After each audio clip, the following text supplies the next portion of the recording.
Brexit that sometimes we're just banging our head against a brick wall and not getting anywhere. So what's your view on what would be a realistic way to get us out of this impasse? Yeah.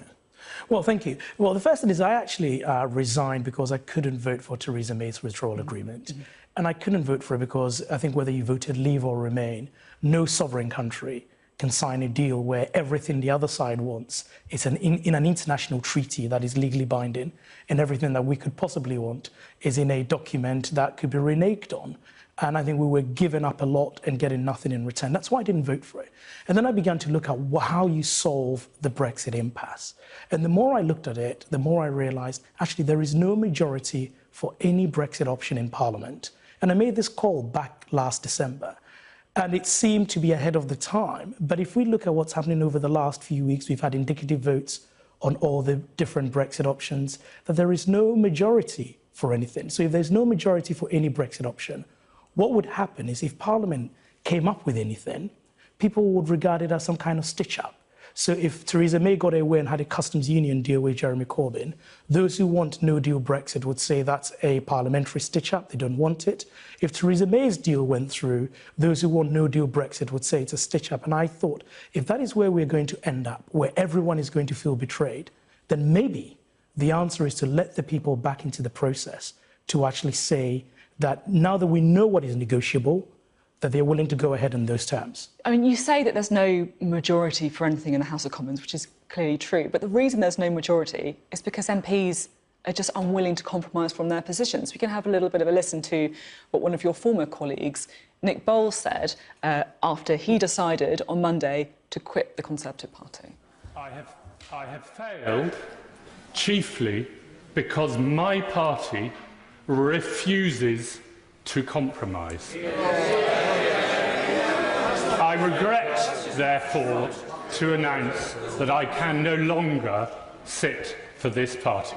Oh, Nick. I mean, he's right, isn't he? And you didn't compromise either, did you? You didn't vote for anything. No, I actually abstained on the options because if Parliament wanted to agree on these options, fine. I think Nick is a long-standing friend of mine, but what we've got to realise is every different Brexit path represents a very different future for our country. Those who want a no-deal Brexit see the economic future of our country ultimately as a trade deal with Donald Trump. Those who feel they want to protect manufacturing jobs in the north want a customs union with the EU. So if these are irreconcilable choices about the future direction in which we take the country, you can't split the difference. You can't split the difference if you feel that to protect manufacturing jobs in the Midlands, the most important thing is frictionless trade. So what will you compromise on then? Because it feels as if the people who want a second referendum are just as intransigent as those who want I'm not intransigent. I think second referendum is not a Brexit outcome. It's a process. What none of us knew at the time of the first referendum was what was negotiable. My party set its red lines, so not even knowing... What do you want then, other than a second referendum? I mean, most people would see that is... Some people would view that as just a way of saying that actually you want to remain, but you just don't want to say it.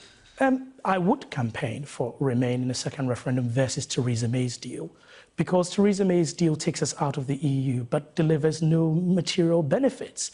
And we've almost got to the stage where we're saying to ourselves as a country, we just want to leave, irrespective of the deal, irrespective of the outcome, irrespective of the future that represents for us. And what I can see is if we're leaving our voice, our veto, I heard Jacob Rees-Mogg saying we could veto this, we could stop this.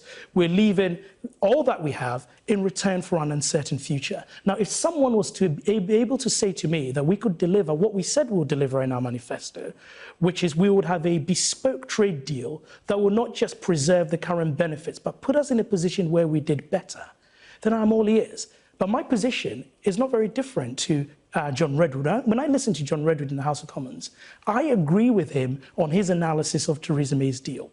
Where we disagree is what do you do about it? And what he says, the way to deal with it is to go for no deal. Okay. And what I see is that no responsible government should go for that option. Now, if John Redwood were to come for an option that did not require disruption, that would hurt the most vulnerable people the most in this country, I'll be willing to sign up to it. OK. Now, I'm also interested to know your thoughts on the direction of the Conservative Party. You gave an interview recently with the Evening Standard in which you said, amongst other things, this, the Tory party only talks to Brexiteers. It comes across as dismissive of those who are not. I mean, are you worried about the direction that your party's going in? Well, I think, firstly, Brexit has so dominated everything that when we talk, it's as though the views of those who voted Brexit are the only views that matter. We don't even recognise that even amongst the Brexiteers, there are many different views amongst Brexiteers. At one event at my constituency, we established there were 7 different views of doing Brexit. They were all Brexiteers. But the key thing is the Conservative Party cannot be a one-nation party and only talk to half the population. I mean, you've had some issues, haven't you, as well, with your local association? You faced 3 attempted deselections and a vote of no confidence. I mean, are people trying to get rid of you? Well, that's over the space of 9 years. There is to be fair to my association, there is a small cabal that always see every election cycle as a reason to have another go. And get rid of me. And I've got quite used to it. I know who they are. And some of what Just Phillips was saying has echoes with me, undermine things you do, twist everything, because that is their objective. So why is that, do you think? Why are they trying to? Who knows? I mean, my speculation is that, certainly from here and from what some of them are saying, in many ways, I'm probably a step in modernisation too far for them. You know, I think some of them, this particular group of people, have Tory heads and UKIP hearts. But I made a judgment call at the start of this Brexit process. I spent several years implementing Brexit as a minister. But then ultimately, when I saw Theresa May's Brexit deal, I said, this comes to the question of what am I in politics for? And we've got to have the guts to say to people the truth that we see. We're now at a point where we're willing to go ahead and do things that we know in some cases are not right because we can't face telling people that there are contradictions. That doesn't mean we don't do it, but it means people should be fully aware of all the difficulties and complexities of delivering Brexit. I'll give you one example that I have challenged with this group of people, the idea of an extension to Article 50. And I say, you know, Greenland, small Greenland, population 50,000, one industry, fishing. It took them 3 years to come out of the EEC.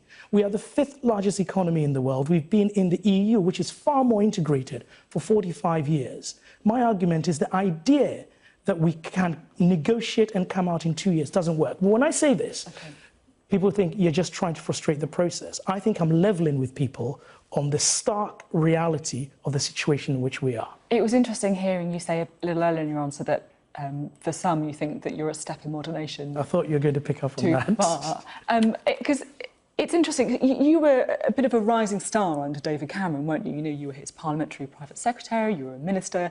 Now you. I wouldn't put in past tense, but carry on. No, but now you felt that you've had to step back from the government to join the backbenchers. Do you feel that the Conservative Party's changed? Yeah.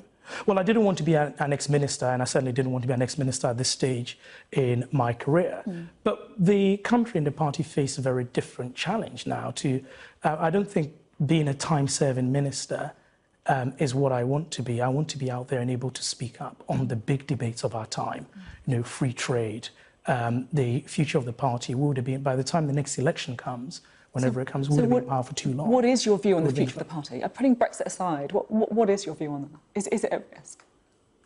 I think the next election will be a time for change. And unless the Conservative Party can present itself as the party of change, we risk losing power to Jeremy Corbyn. That is a fact. If the Conservative Party can only speak to half the population and ignore the concerns of the other half, that is a problem. If the Conservative Party is a Brexit party, then it's a jammed radio signal for all the young people who have very different views of the future of our country. That will be a problem for us at the next election. If austerity is followed by a chaotic, disruptive, no-deal Brexit, that will be a stumbling block towards winning power, and in fact will hand power to Jeremy Corbyn. So, yes, we've done a great job in rescuing the economy, but I feel that the risks to us are great. We need a fresher party, we need a new vision of where we're going for, and we need a vision of hope. What we don't need is where we are, which is just be able to tick the box mark Brexit, whatever it means, just so we can say we've delivered. I think that will be letting the country down, and a party that lets the country down cannot be re-elected.